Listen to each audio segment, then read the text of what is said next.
This is Bruce Yacko from the Zoom 8 Broadway grant. Today I'm very happy to have Rick Pender, who has written impressive encyclopedia. Good afternoon, Rick. Who's the subject of this encyclopedia? Well, that would be Steven Sondheim. And he's the only Broadway person who's ever had an encyclopedia, is that correct? As far as I know, I haven't seen any others. I mean, other people have had things written about them, biographies and such, but this is really a comprehensive reference volume. So I think that this is the first of its kind, maybe the last. And your early connection was the Sondheim Review. Is that? Yes, that was the first outlet that I did a lot of writing for about him. Now, I was familiar with his work before that. The Sondheim Review began publishing in 1994, and I became a writer with them about 4 years later, covering production of Sweeney Todd at the Cincinnati Playhouse in the Park. I am a theater critic in Cincinnati with a weekly newspaper here. So I had seen, I've seen lots of shows at the Playhouse. It's an excellent regional theater, and knew that that would be, might be of interest to the magazine. So I approached Paul Salsini, who was the editor at the time. He said, sure, I'd be happy to get a review of that. Pamela Myers was playing Mrs. Lovett in that production. Pam is a Cincinnati native, graduated from the University of Cincinnati, and shortly after graduating went to New York and got cast in Company. So it was interesting to see her, who had been sweet little Marta in Company, playing Mrs. Lovett some years later. But so that was how I started writing for the Sondheim Review. Who was Sweeney? Tom Sesma. Okay. Who has played the role in a number of productions. He's a very solid professional. And he's done work on Broadway, although I don't think he ever played Sweeney on Broadway. So let's go back quickly to your childhood. Where does musical comedy come into your childhood? Well, I have to tell you that I guess I would say it really started. I grew up in a little town in northern Ohio, east of Cleveland. And we had, there was a community theater there called the Geauga Lyric Theater Guild. Geauga was the name of the county where I lived. And it was a community theater, and they typically put on musicals. And I would go to see them sometimes. I did not perform in them, but I went to see them. And in particular, when I must have been 6 or 7 years old, they put on a production of Brigadoon. And I went with it. My very British grandfather, my dad's father, lived with our family, and he wanted to see that show. So he took little me along with him, and we went to see that. And I really enjoyed that, and afterwards really tried to go to see more. In high school, I always say I wasn't particularly talented, but I got cast in musicals because I was a boy who was willing to go on stage. And so I was in several musical productions in high school and had more and more fun with that. So those were sort of the foundation for it. But my particular interest in Sondheim, I guess I would say, stemmed from seeing the movie of West Side Story and buying the LP cast recording of that. And it was actually the first LP that I ever purchased. I was probably about 14 years old, maybe 15. And I listened to that a lot, and I was duly impressed by the lyrics in it. Now, those lyrics by Sondheim, he was not famous at that point. I knew that the music was by Leonard Bernstein. I mean, that's sort of what everybody knew. Sondheim was the new kid on the team. But much of what really attracted me to that show were the lyrics for the songs. And in retrospect now, I realize that I was already being drawn toward Sondheim and his creative talents. We have a new West Side Story movie coming out, I think, the end of the year. The big thing about the Oscars is they introduced a trailer There's Yes. some idea of them. Everyone on Facebook seemed very enthusiastic about it. Sometimes people are skeptical on Facebook, and Yeah.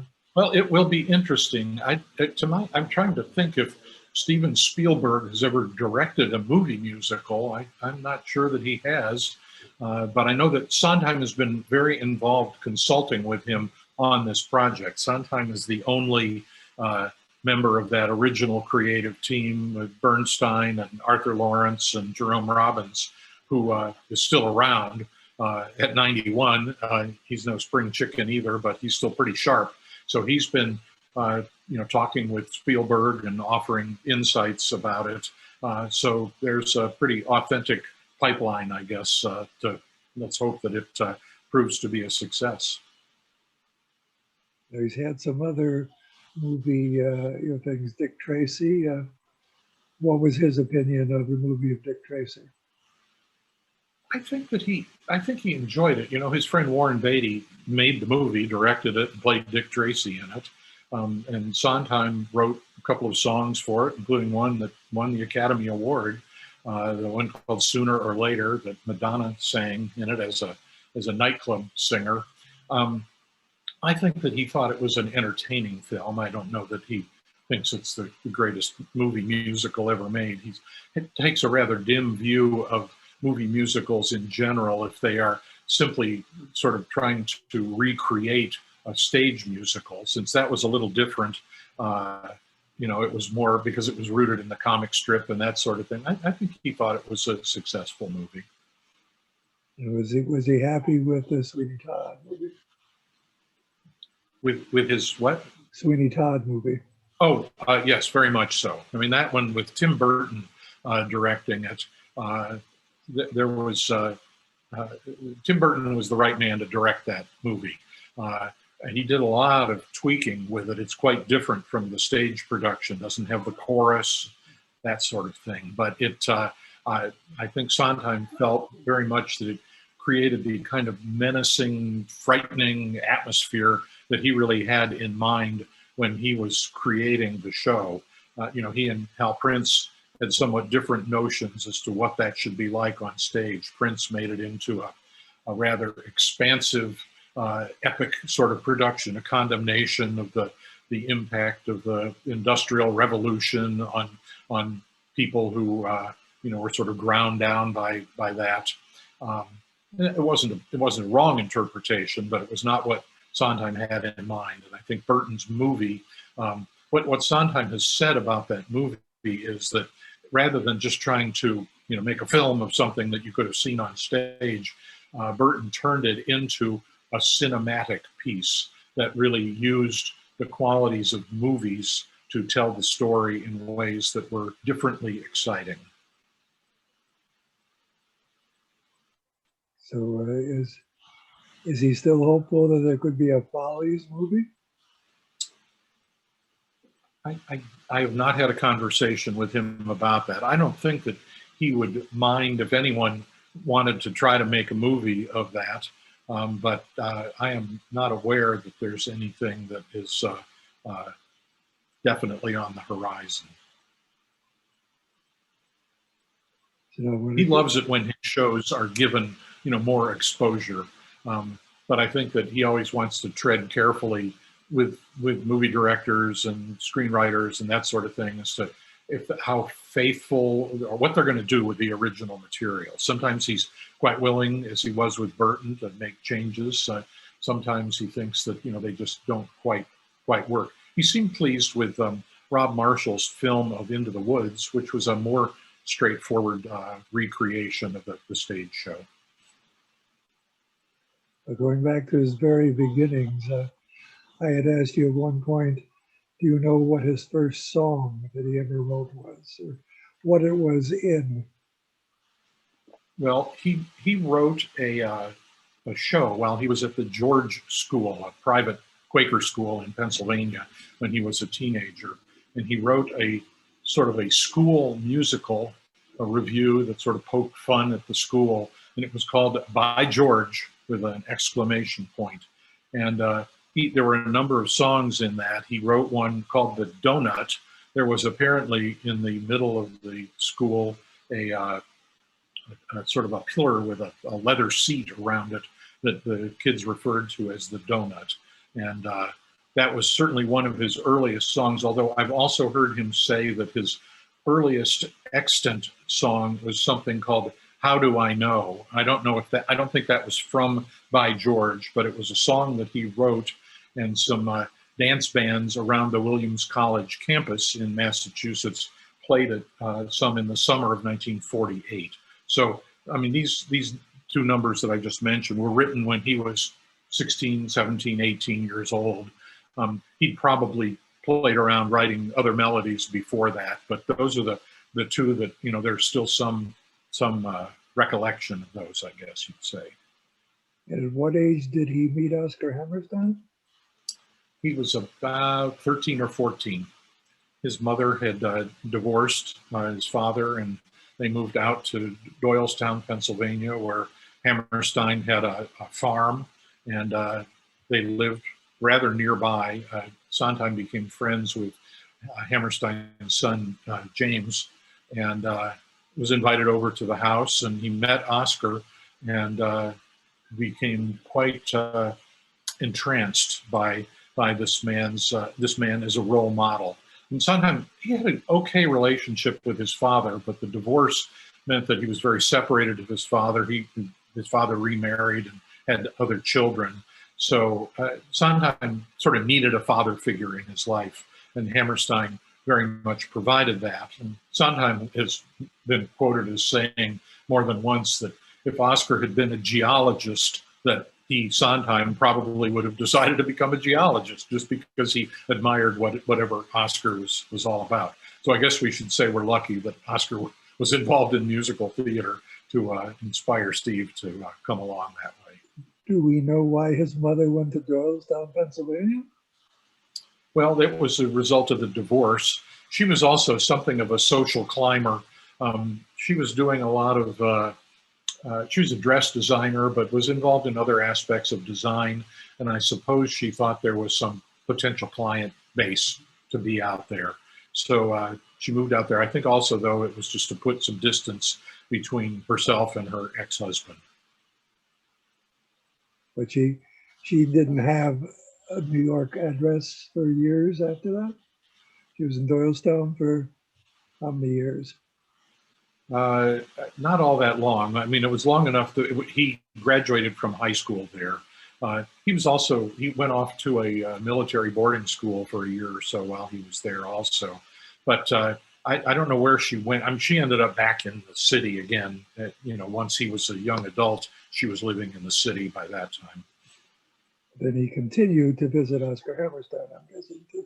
He did, very much so. Hammerstein had a great deal of influence on him. When Sondheim shared that early show with him, Sondheim had the notion somehow that Oscar would hear this, read the script, or see some of the songs and say, "This is fabulous. Let's put it on Broadway right now." And well, it was a teenager show. It really was not ready for prime time, as they say. But and I think Steve was a little taken aback by that. He was a precocious teenager. But Oscar said, "Look, he said." This has a lot going for it, and I'd be happy to work with you and really set you on a path that could help you become someone who works to create musical theater. And he described some tasks, some projects that Sondheim might undertake that would be good exercises for him to learn to do that sort of thing. And he actually did quite a few of those. So that was it. And then later, as Sondheim was a young adult, really beginning to find his way professionally, he had this opportunity. He'd become acquainted with Arthur Lawrence, who was working with Leonard Bernstein on West Side Story. And when Jerome Robbins got involved, or as Jerome Robbins was also involved, it became evident there was going to be a lot more dancing in the show than they had perhaps initially expected. And Bernstein realized that he had originally thought he would write the lyrics in addition to the music. And he felt he was going to have to write enough dance music that he wouldn't have time to be doing lyrics too. So he had expressed a need for a lyricist. And Arthur Lawrence suggested Sondheim. And Sondheim was a little hesitant about that. He really wanted to get into the world of Broadway as both a composer and a lyricist. But Oscar talked to him and said, Steve, look at this. It's an opportunity to work with three people who are already well established on Broadway, with Arthur Lawrence, the playwright, with Jerome Robbins, the director and choreographer, and Bernstein, a renowned conductor and composer. It would be such a perfect opportunity for you. And so Steve said, I will, and he did. And, that was really what I think launched his Broadway career. The first show he actually intended for Broadway was Saturday Night. Yes. Tell me how that came into existence. Saturday Night was actually conceived about 2 years prior to his work on West Side Story. The fellow who was its producer and would have directed it, Lemuel Ayers, who had been a scenic designer more or less up to that point, but had gotten rights to a book, the novel that was the book for that, and asked Steve to write some songs for it.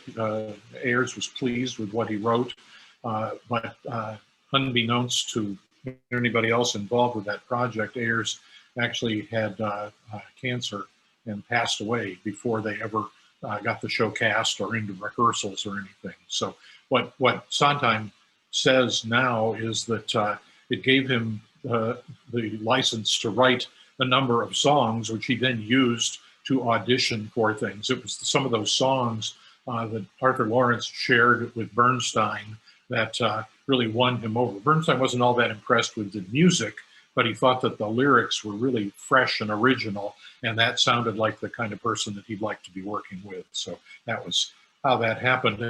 And if it were not for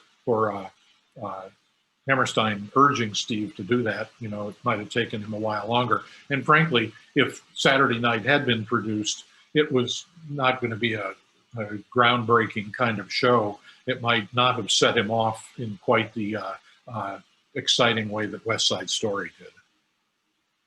And was the original story written by the Epstein brothers, the original book? Yes, that's right. That's right. No, it was a novel called Front Porch in Flatbush, and one of the brothers had passed away, but the other one was still around, and I think he was ultimately credited as the writer of the book that Sondheim was working with on that. Ultimately, it didn't get produced for 20, 30 years in England. Right. Was England the first time? In the late 90s, it was produced finally, first in London, and then semi-professional production in Chicago, I believe, and then finally as an off-Broadway production. It got tinkered with a bit along the way. Sondheim wrote some more material. I think the book got trimmed up some, and it's a very pleasant show, but it sounds like a show from the 1950s, which is really what it was. And it shows some lyric promise. The music is not nearly as inventive as we have come to expect from Sondheim, but and it's a show, actually, it's not a bad show for colleges and universities to perform. It's about a group of young men who are involved in a get-rich-quick scheme, and which goes off the rails, and they lose their investment and then have to try to figure out what to do about that. So it requires a young cast, and so that makes it an appropriate work maybe for groups like that to undertake. And when did Steven get involved with Topper? Get involved with what? Topper, the TV. Oh, with Topper. That was shortly after he graduated from Williams College. It was through Bernstein, I believe. He met a man named George Oppenheim, who was taking the Topper movies from the 1930s and had made a pitch and had it approved to turn it into a TV series. And so it was 1953 when that happened. And so it was the same story as the movies. It was about a couple who died in a skiing accident.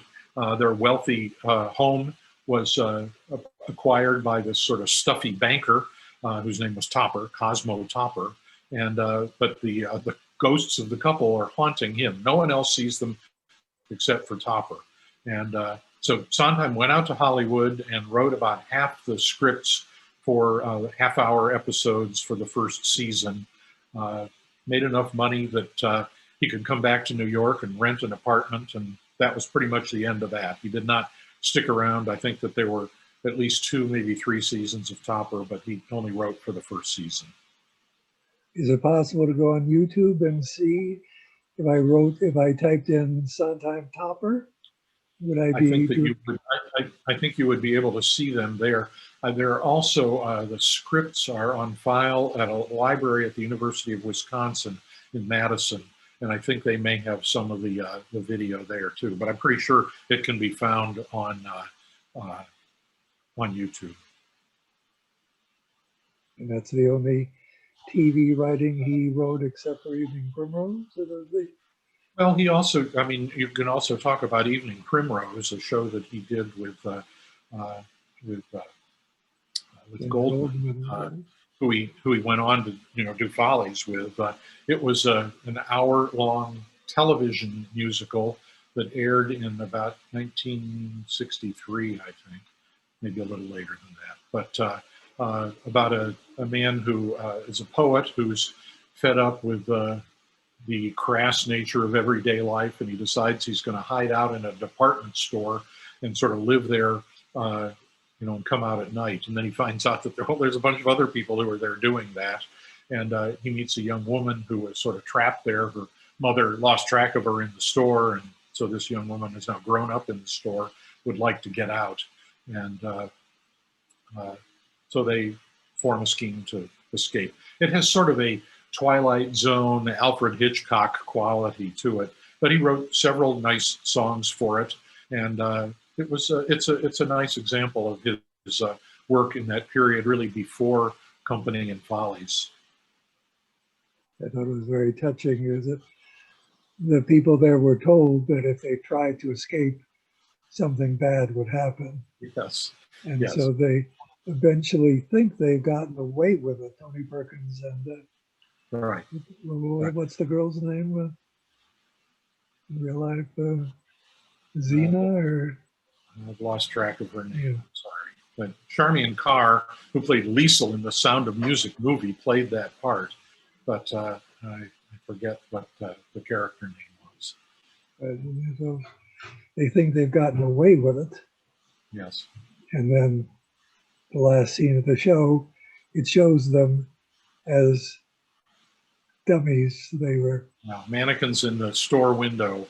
But they were in their bridal apparel, but they did not make it out of the store. That's right. A very Hitchcockian sort of entry, ending, I guess. And have you read the original story? Is that exactly how it goes? I have not read it, so I do not know. I do not know that. I've watched the video of the piece, but I've not read the story. So after I was told the story that when Sondheim came in and they did the West Side Story in Washington, that it said music by Leonard Bernstein, lyrics by Sondheim and Leonard Bernstein. Was that the billing? Well, he was originally being treated as, I think the title that they had given him was co-lyricist, but Bernstein, in a very generous gesture, said, really, Steve, you wrote most of these lyrics. We should credit you with them. Now, there are still some lyrics in there that Bernstein had written, but that Bernstein also offered to give Sondheim a little more slice of the proceeds from the show. And Sondheim said, "Oh, you don't need to do that." And in retrospect, he said he probably gave up a lot of income by virtue of turning down 1% of West Side Story is pretty substantial. Yeah, right. And then after that, he was approached to do Gypsy because originally they thought maybe Sondheim could write the music and the lyrics. That's right, but Ethel Merman was not ready to deal with it. She had just come off of a show with some young some young lyricists who she did not think much of, and she said, I want a composer. I mean, she said, I want a composer who's experienced. And so Julie Stein was brought in with Sondheim being the lyricist. And again, he turned to Oscar Hammerstein, or Oscar Hammerstein turned to him and said, don't walk away from this opportunity. You know, Steve was saying, well, I really, I want to be doing both. And Hammerstein said to him, the chance to write for a star like Ethel Merman will give you, a foundation for working with many, many stars in the future. And again, it was totally true. And it's sort of fun to read about that. Arthur Lawrence wrote the book for that, and Julie Stein composed, and Sondheim did the lyrics. And they had a ball working together, and it only took them about 3 months or so to write that show, which is pretty fast. And so it was a fond memory for him eventually. He loved working with Stein, who he said was just this bottomless well of music.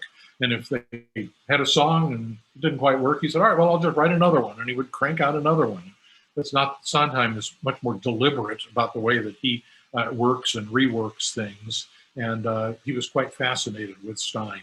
So again, I think it was another great connection for him to make. He was not happy to later find that two of the songs were previously in other shows, but one of them was made into a record. There's one thing, you have a show and no one has seen it basically, but I'm in Pursuit of Happiness. There's an LP of that show with it turned into You'll Never Get Away From Me. Yeah. Sondheim didn't find out about that till after the fact, I guess. So. And isn't there a second song? I think there's a second. That's the only one that I'm familiar with.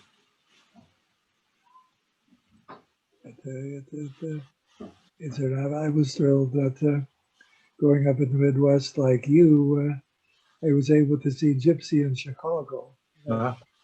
Led me to think, well, what if I moved to New York? I could see all the musicals.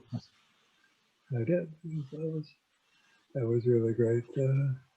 Here in Ohio, I used to go to see shows that were staged by a man named John Kenley. He had an organization called the Kenley Players, and they put on shows in Warren and in Dayton.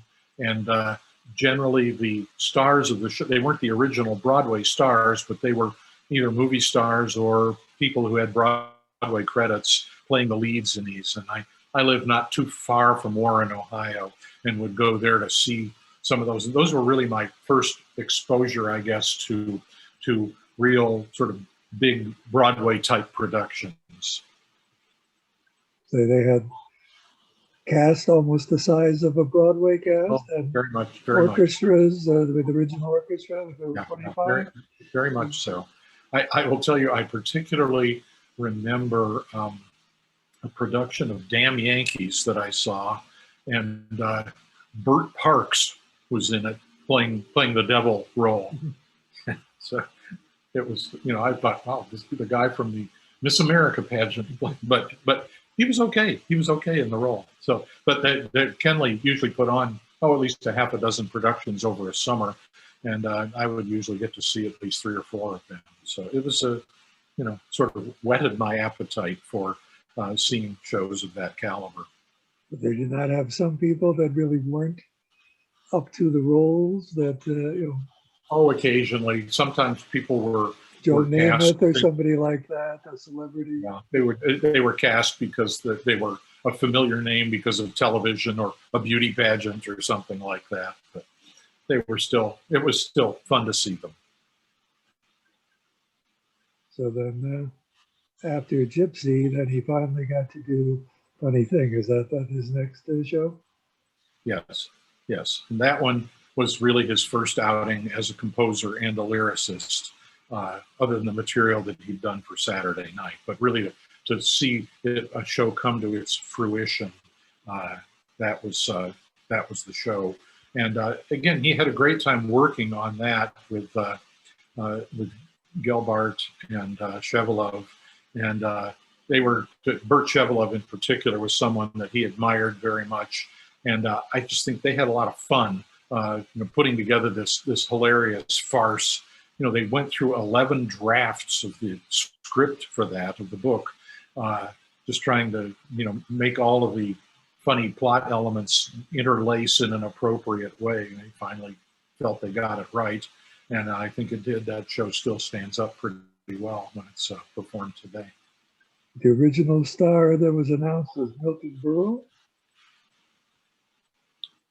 Sorry, say that again. Is not the original intended star Milton Berle. Oh, that's right. That's right. Seen an ad that said Milton Berle to appear. That's what they had in mind, but I think they had conversations with him, and then for whatever reason he decided not to do it, and then they turned to Zero Mostel. And to tell the story of how the show was turned from something not that popular into a hit show. Well, I think that's when Jerome Robbins came and talked to them, talked to Sondheim in particular, saying this opening number that you've got sets up the wrong expectations. He said, you need something that tells people this is going to be a funny show. And Sondheim turned around and wrote Comedy Tonight, which, even if you don't know the show, you probably know that song.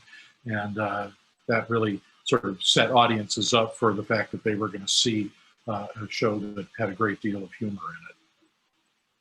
So that was put in Washington. It started in New Haven. So New Haven, it was Love is in the Air. That's right. That's right. And, Comedy Tonight, I think, came in right after Washington when they took it to New York, and that seemed to open the floodgates. And was Zero Mostel more controlled? And I mean, it's a farce, so I guess it's not like Fiddler. He's very much criticized for going off book and not paying attention to the story of Fiddler sometimes. With this, I guess you couldn't go too far off book. There's no, you could be as zany as you want. You can. Yeah. The later Broadway production with Nathan Lane was, he was an actor with the same bent for going off book and, ad-libbing a few things. And that role sort of invites that, I think. So as long as they don't go too far off, the show still works pretty well. At one point, 4 or 5 years ago, it was to be revived with James Corden, who I had seen in a wonderful farce from England. What was that called? One Man, Two Governors? Yes. Something like that. And there was a lot of improvisation in that. And I thought this would be really funny. And then, of course, he was offered the late night show. And that's right. Wooed away by television. So I bet down the line, I mean, nobody is going to do TV for 40, 50 years. He's young enough that he can wait another 10 years. And that's right. I mean, that show has a sort of an evergreen quality to it. It doesn't feel dated. I mean, if it has a comic star who does a little bit of, ad-libbing to, throw in some contemporary things, well, then that can work too. But the show really is it's a classic piece of comic material. But somehow, to me, the movie doesn't really do that much. Well,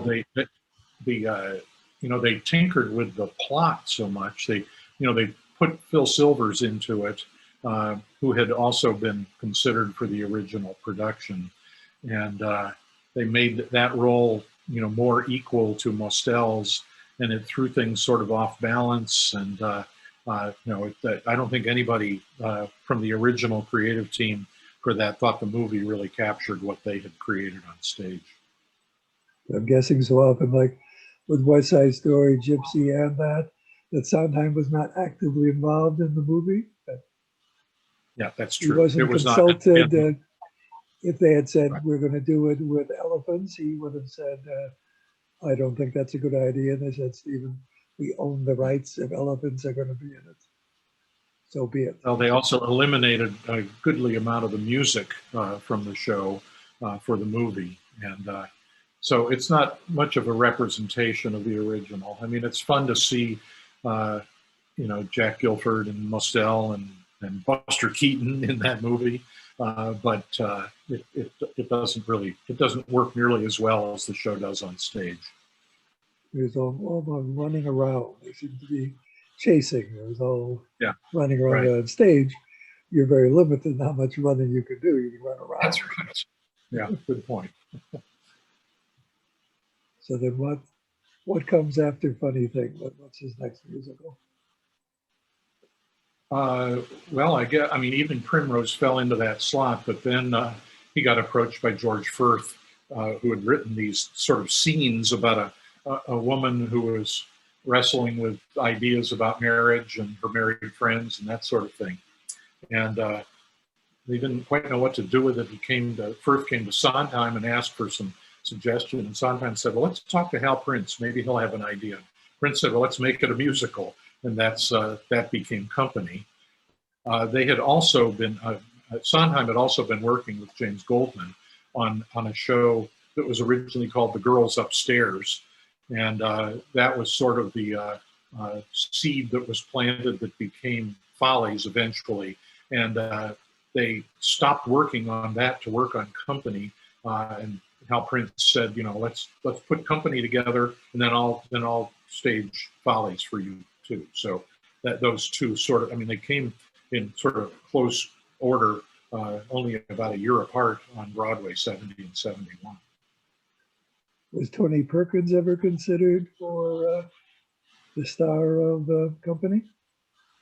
I think he was probably one of the people that Sondheim had in mind. He had played. They were friends. Were they not friends in real life? They were friends, and Perkins had played the role of Charles in Evening Primrose.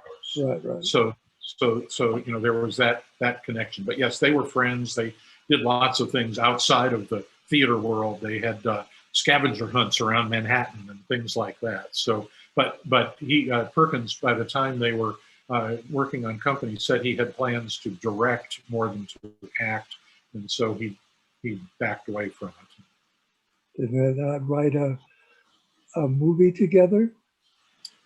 They did. Last Days of Sheila, is that? Yes, yeah.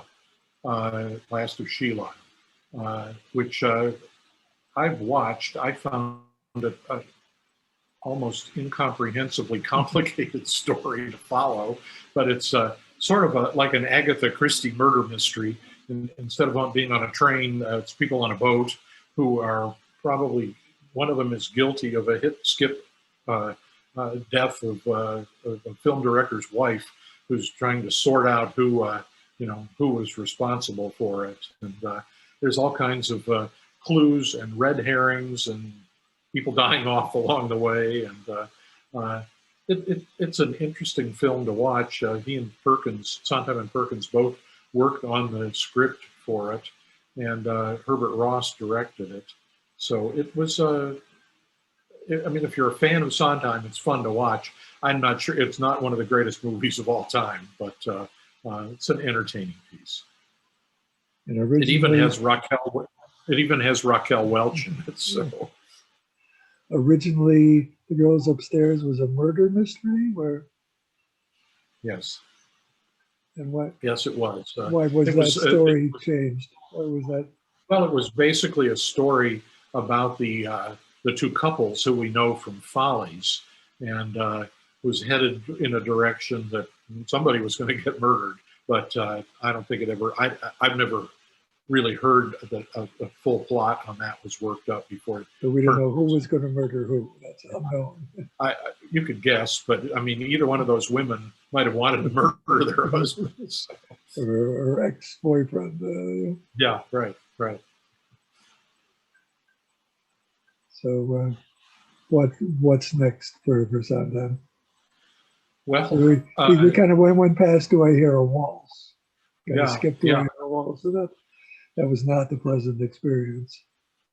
Yeah, that's right. That was the one with Richard Rodgers, and he got talked into it both by his friend Mary Rodgers, Richard's daughter, and also because before Oscar Hammerstein had passed away, he said, "I really hope that you might work with Dick on a show," and so Sondheim felt sort of obligated to do it. And in retrospect, I mean, Rogers was at a point in his career where he was beginning to doubt his own creative skills, and then being around sort of cocky young fellows like Arthur Lawrence and Sondheim, they just didn't get along with one another very well. And Sondheim, in retrospect, says, this was it was based on a play called The Time of the Cuckoo that Arthur Lawrence had written, and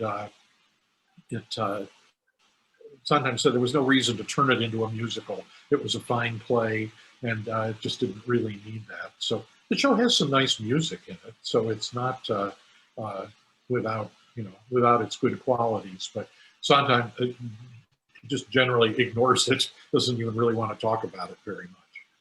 So I'm guessing when they revived it with Melissa Errico, he was not there to take the accolades.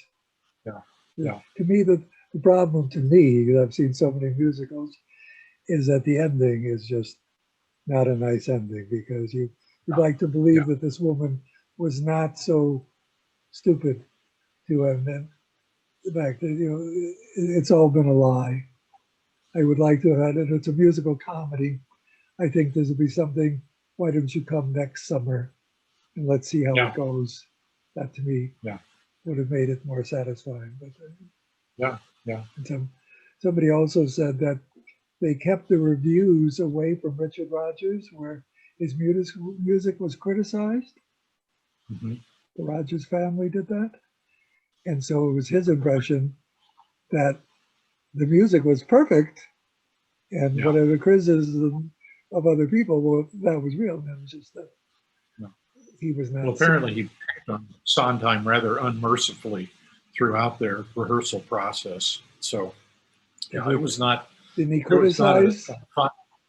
Didn't he criticize some of Sondheim's lyrics? Is that the best you can do, or something like that?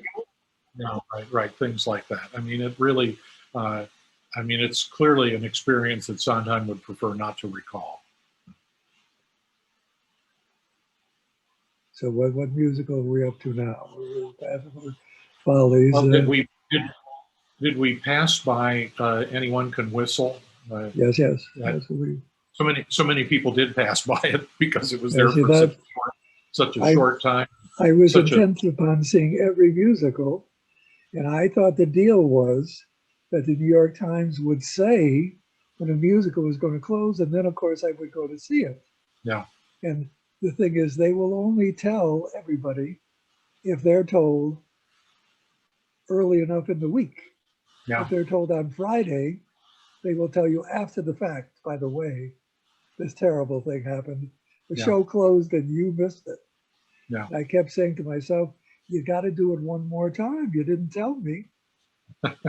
They have done it many other times, I must say. I've seen it 4 or 5 times, so they have kept doing it for me and other people. Yeah, no, I think it was a rather abrupt closure. I think that Lawrence and Sondheim, in fact, thought about it, or maybe even did take out a few ads to try to extend the run somewhat, not successfully, and finally the producers just said, this is not going anywhere. So it didn't. The lucky thing about it is that the cast recording was made, though. It's because of Goddard Lieberson. Goddard Lieberson saved a lot of shows.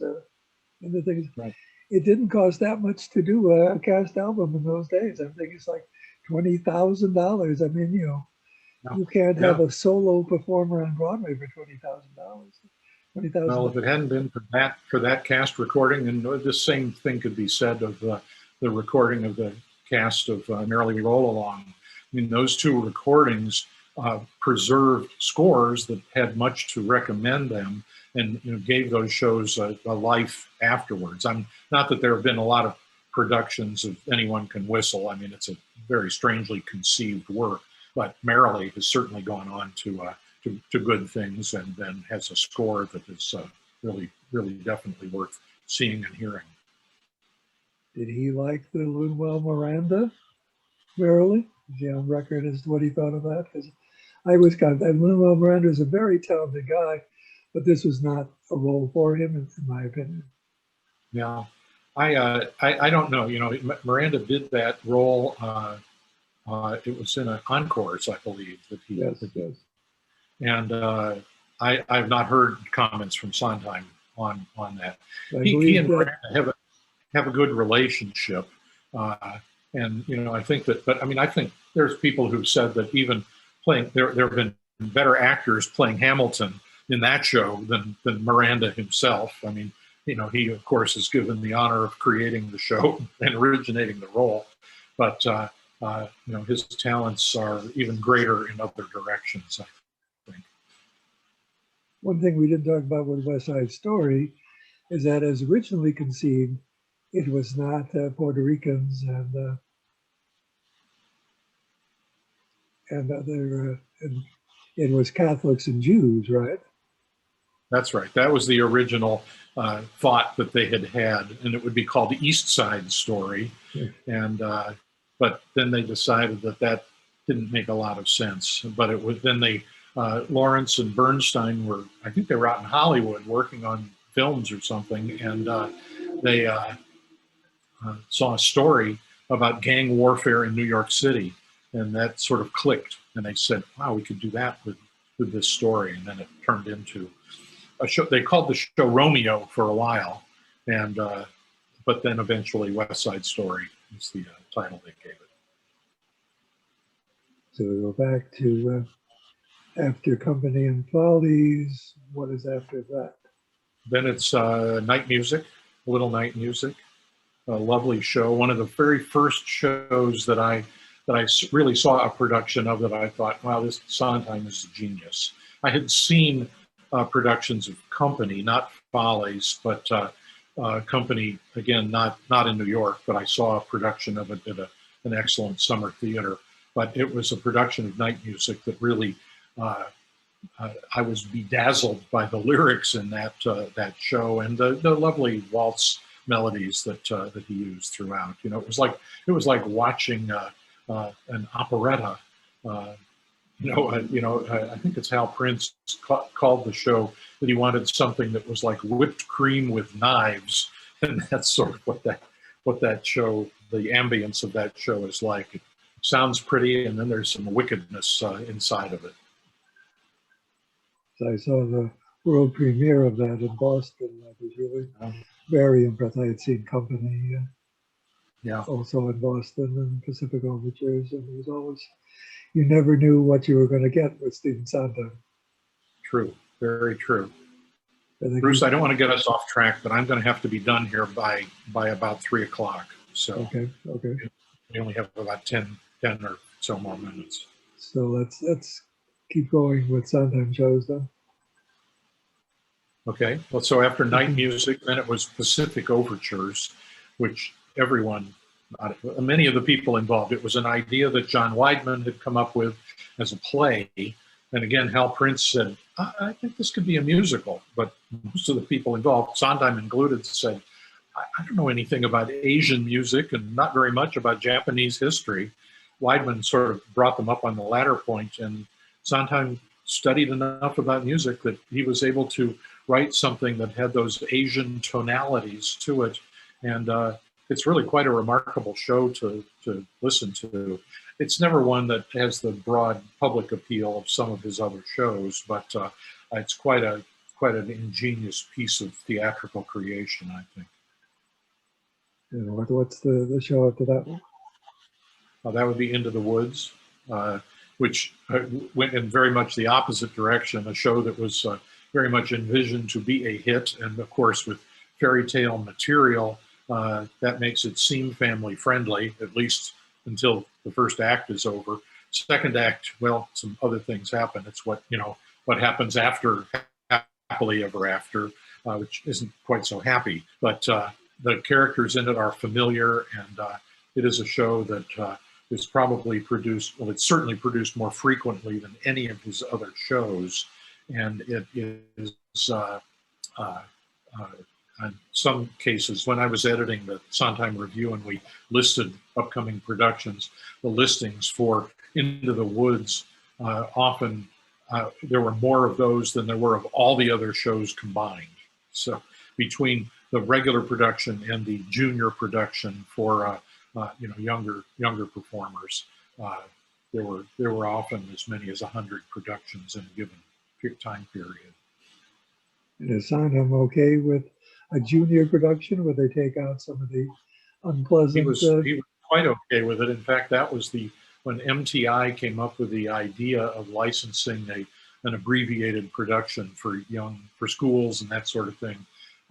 Sondheim was the first person they turned to, and Into the Woods was the show, and so he sort of set the course for. And that's now quite a franchise. Now they're junior productions of many musicals, but it was Steve's show that was the first one that was done in that series. And what about after that? After that was the big one, I guess I would say. That would be Sweeney Todd. I think generally acknowledged to be his masterpiece, towering piece of musical composition, some staggeringly tragic storytelling in it.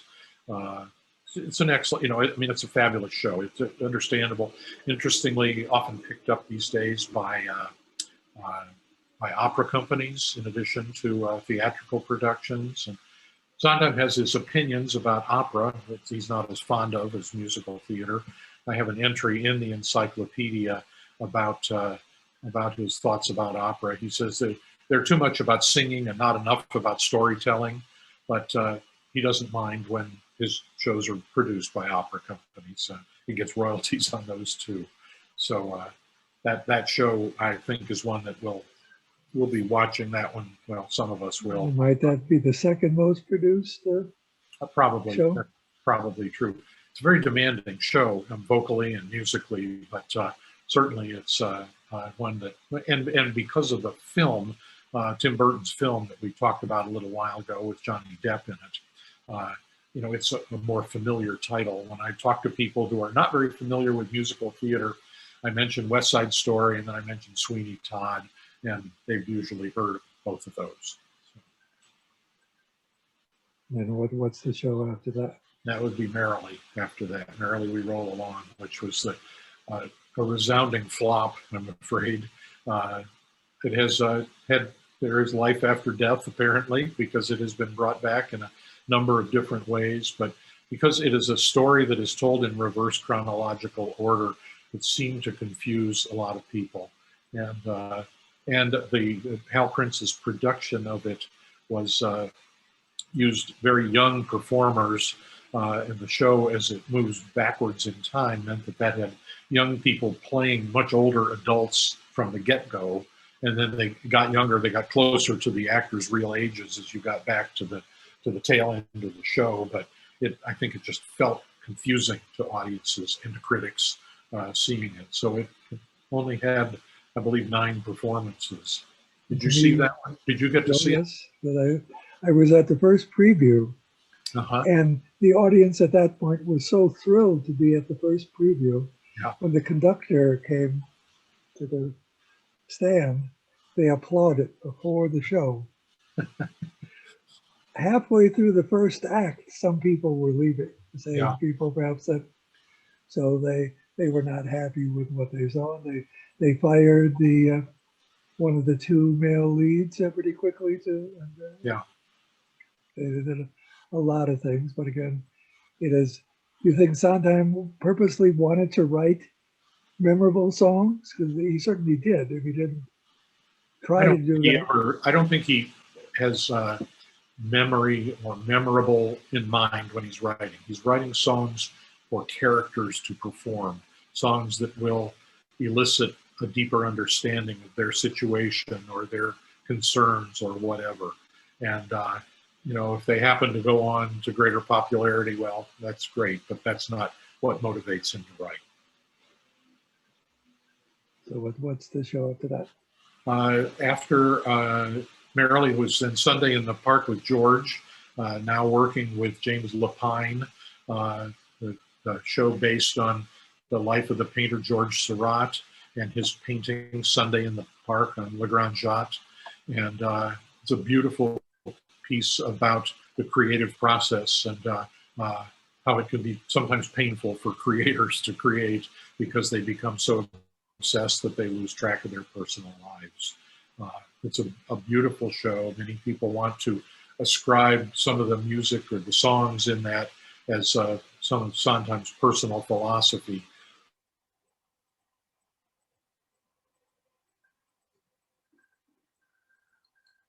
Hello? Certainly chime in with a lovely show, and that show won the Pulitzer Prize that year for drama. Not very many musicals have won that prize, and that one did. I saw the first performance of that at Playwrights Horizon, and of course it was only the first half. It's the first act, yeah. Yeah. I wondered, did they ever consider just making that story more complex versus going to a letter? I don't think so, because he and Lapine very much felt that the second act sort of completes the story. And so, no, I don't think they ever gave any thought to stopping at that point. And that is his passion, the next one? Yes. Yes, I think that's, no, Assassins was next. Assassins, which got stalled a couple of times by world events. First, the Gulf War, and then the 9/11 attacks prevented productions from moving on to Broadway when they were expected to do that, in part because the show, being about assassins, was seen as being political and argumentative, I suppose you might say. I think it's a wonderful show. It has such interesting music in it from all kinds of different musical eras appropriate to the periods when the assassinations were attempted or succeeded with. And then Passion came after that, based on a movie that Sondheim saw and said, I think this would make an interesting story for a musical. And it is unusual, not typical of his shows. It is a through-sung show, music from start to finish. In fact, the cast recording, the songs don't even have titles, really. Some of them are called letters because there are letters exchanged between two of the characters in it. But it's another beautiful piece of music. It's a show that some opera companies are picking up on, sort of producing as chamber operas. But the production they did at CSC was very effective because it was such a small space, and they had Melissa Errico, and later on. That was one that John Doyle directed, and he's had great success over the years with several Sondheim shows with the actor-musician concept. That he didn't use it with that production, but he has a great way. He did the original production of that company revival here in Cincinnati, and I got to meet him and interview him several times, and he's really an interesting, very thoughtful director. Glad to have that opportunity. So after Passion, then we went through the long, tortured chronicle of a show called Wise Guys, and then Bounce, and then Roadshow. Over the course of the better part of a decade almost, finally got produced. It was based on something that Sondheim had experienced as a biography of a pair of brothers in the early 1950s when he was a very young man. And he'd had ideas about doing it that didn't come to fruition back then, but he and John Weidman worked on this one, worked on it and reworked it, and it eventually got produced at the Public Theater in a production that Sondheim and Weidman say it is what they had in mind. It had a lot of incarnations along the way, and I'm not sure that everybody thinks that it was what it should have been, but Sondheim and Weidman said they were done with it. So. Well, I went to Chicago. I did not see the world premiere, but I went to Chicago, and I particularly loved the song Bounce. Yes. That was such an infectious, and then they changed the story. They changed a lot of the story and all the actors, and he wrote new lyrics to this wonderful melody, but to me, they were not as effective. Yeah. The Bounce, I said, that just is a perfect song. They could still have sung Bounce, Well, in another any version. at least, Bruce, we have cast recordings of both productions, so Yes, so yes. you can still enjoy that song. Right. And now he has perhaps one more Well, musical up his perhaps. sleeves. The rumor has had it that he was working on a show based on some films by Luis Buñuel, a Spanish avant-garde film director from the 40s and 50s. And he was working with the playwright David Ives, but David Ives has stepped away, and just recently Sondheim has said that he's no longer working on it. So there was a workshop or two of it. Some music must have been created. I think they did one of the, kind of like a first act, whichever they choose. Yeah, yeah. But he just said recently that he was no longer working on it. So I mean, at 91, I guess he's entitled to say whatever he wants to say.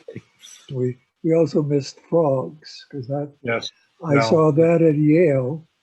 Did you in the really? Swimming Wow. pool, and they didn't realize that a swimming pool is not good acoustically. So there's an awful lot of echo Yes. in the Sondheim had chorus. said that it sounded like a musical done in a urinal. But in the chorus, not in lead roles, they had Meryl Streep, Sigourney Weaver, and Christopher Durang. Yes. There were a lot of people, and I did not know who they were, but I did see them. That's right. That's right. The revival with Nathan Lane again would have seemed to have been an ideal idea, but Yeah. again somehow it was not bad, but Yeah. it seemed to go on and on. It was more about Nathan Lane apparently than it was about the But he wrote the book. I mean, he's a very funny That's right. guy, but to tell a whole story, maybe not ideal. Anyway, Yeah. no, you have to leave. So you just give us an idea of some of the places one might buy your book. There's a Kindle. I will tell you, it is an expensive book. It is a reference volume. It is 652 pages, has 131 entries in it. Not the sort of thing you'd sit down and read from start to finish. Much more something that you might look something up in, and well, maybe an hour later you'd have found 3 more entries that you thought, oh, I need to read this or that. But it can be ordered from Amazon, but I suggest ordering it.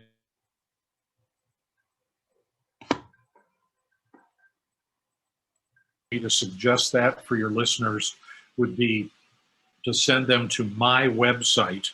And there is a link and there is a coupon code there that will give them a 30% discount on it when they purchase from Roman and Littlefield.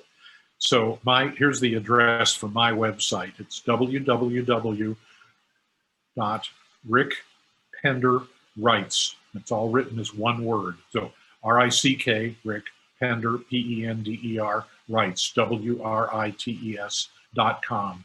And it will pull right up on the first page with the stuff about the encyclopedia, and the code for the 30% discount is there, and a link to go to the website to purchase the book. That's the best way to do it. And you'll get it then. The book is $135 list, and that takes the price down to a little under $100. Okay, well, for what they're getting, that's in essence a bargain for all the information there.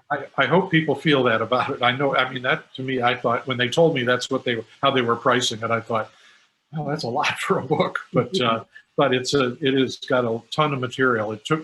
My contract for writing it was for 300,000 words, and I did achieve that. That's a lot of writing. It took me almost 2 years to pull together all of that material.